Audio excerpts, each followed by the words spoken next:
আজকে আমার বেঙ্গলোরে একজন ভাই তান ফালং ভাঙ্গি গেছে বুঝছো নি ভাই। আমি দোকানও খাম এখন বেজান খাম এখন কিছু করতাম পারি না। তে এখন তাই লাগাইলে আই আমারে তান ফালং খান ভাঙ্গি গেছে। এখন ফ্যামিলি লই আইছো এখন ফালং ভাঙ্গা ফালং হইলে কিরকম হইব কথা দেওয়া লাগে এর মানে এটা হইলো কি রেডিমেড ফালং বুঝছো নি, পাতলা টুব।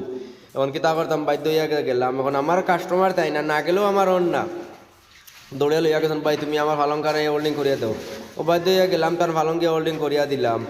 দেওয়ার পরে এটা তো হইছে না, মানে আমি আমার কুটিওটাই লাগাইছি, লাগাইয়া ঠিক করিয়া দিয়া দিছি হোল্ডিং করিয়া। আর বড় যদি টুব হইতো তো কোনো প্রবলেম হইল না, মানে এটা হইলো কি ছোটো টুব নাই পাতলা একদম বলে তো 0.5 mm ওরকম অবস্থা। তো আমার তো জানা আছে আমি আমার করিয়া দিলাইছি, কোনো প্রবলেম নাই। তারপরে ভাইও খুশি হয়েছেন, খুশি করিয়া আমার 1000 টাকা দিয়েছেন বুঝছেন নি ভাইয়া খুশি হইয়া। এখানে তো ওন না নানি আর খুব কষ্ট করে দিছি, আর আমি কইয়া আইছি ভাই জেলা হোল্ডিং মারিয়া দিছি মোটামুটি একদম তোমার ফালং ভাঙ্গি দিব কিন্তু হোল্ডিং ভাঙতো না বুঝছেন, কইয়া দিয়ে আইছি। তারপরে কইছেন তাই না আমার কথা না ভাই তুমি তো দিলে যেখান দাও বালা দাও আমিও জানি, আমি বললাম হয়। তারপরে দিলাম পালং ঠিক করিয়া। এরপরে এখানের মাঝে বারোই গেল তোমার আগে যে পুরান ইয়ে আসিল, তো কইলা ভাই আমার কোথাও হোল্ডিং করে গ্রেনিং করিয়া দাও। তো লাগলাম গ্রেন্ডিং করিয়া এর মাঝে ওয়ারে পায় না, ওই দোকানে ওয়ার কীরকম লাম বাড়তি হয়েছে কোনো রকম দিছে রুমোর ভিতরে ভাই বেঙ্গলোরের রুমোর ভিতর নানি। এরপরে দেখো হোল্ডিং লাগেন না বুঝছো না, এর মধ্যে পেইন্ট নানি লাগায় হোল্ডিং লাগেন না, তো যা কষ্ট করে দিছি এখন না দিলে তো আমার হইতো না, এখানে আমার রেগুলার কাস্টমার। এরপরে তাই সাহায্য করছেন বাক্কা তাই নো। এর মাঝে লইয়া গেছি না আমি জানো নি গ্লাস লইয়া না যাওয়ার কারণে আর এটা হইল কি সোলাক্স হোল্ডিং।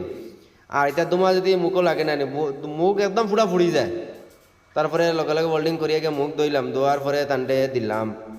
এরপরে তাই তো কইলা নাই ভাই তুমি তো করিয়া দিছো ঠিক আছে, আর আমি কইয়া দিছি হোল্ডিং জেলা করিয়া দিছি হোল্ডিং একদম বাপ দোষ, কিন্তু লোয়া ভাঙ্গি দিব কিন্তু হোল্ডিং ভাঙতো না ও অবস্থায় দিয়া দিছি।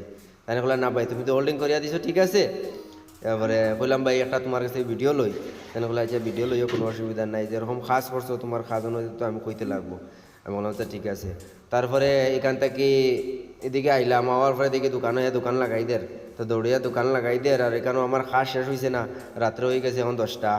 তো আমি কিতা করতাম বললাম 10টা বাজে যার তে তাড়াতাড়ি করিয়া দিয়ে আইসি। আর রাত্রে বুঝলেন ভাই বেঙ্গলোরের বিল্ডিংর এক বিল্ডিংও যদি বাড়ি মারি 4টা বিল্ডিং আওয়াজ করে, তো কোনোরকম করলাম। এরপরে আমি কইলাম ওনারও কোনো প্রবলেম হবে না, তাই বলে সুমন ভাই কোনো টেনশন করিও না, ওনারও প্রবলেম হলে আমরা দেবো ঠিক করিয়া। আমি বললাম আছে না, তেমন তারা যখন এই কথা কইছেন তো আমার আমি আর কি কিতা কইতাম ঠিক না। আর ভিডিও বানাইছি ভাই, যদি ভিডিওটা ভালো লাগে আর লাইক কমেন্ট শেয়ার করিও। আর আমরা তো এখন নতুন, একটু সাপোর্ট করতে হয় সবর সাপোর্ট না পাইলে ভাই আমরা কিছু হইতো না, সাপোর্ট করো বুঝছো নি। আর তো কিতা কইতাম বলো তো, আর কিতা কইতাম আর তোরা কাজ রয়েছে নিচে অন্য একটা টানা আছিল, টানা ওটা কইলে আমার হোল্ডিং করিয়া দেবো, লাগলাম টানা হোল্ডিং করিয়া দেওয়ার বুঝছো নি। আর টানা হোল্ডিং করিয়া দিয়া টানা হোল্ডিং করিয়া দিলাইলাম। দেওয়ার পরে এখন কই তোরা রয়েছে বাকি আর আইকার মাঝে ওদের লাগেন। তখন আমরা বেঙ্গলুরুর ভাই তার পালং ভাঙি গেছে রেডি করিয়া দিলাম। পালংটা কীরকম কিনা হোল্ডিং হইলে একটু খোঁজান বাকি রকম হইলে ভালো। তো আসলে পাতলা টুপ ও তো হোল্ডিং মারিয়া দিছি রেডি করিয়া, হোল্ডিং মারি রেডি করিয়া দিছি, কোনো প্রবলেম হতো না, হেভি হয়েছে।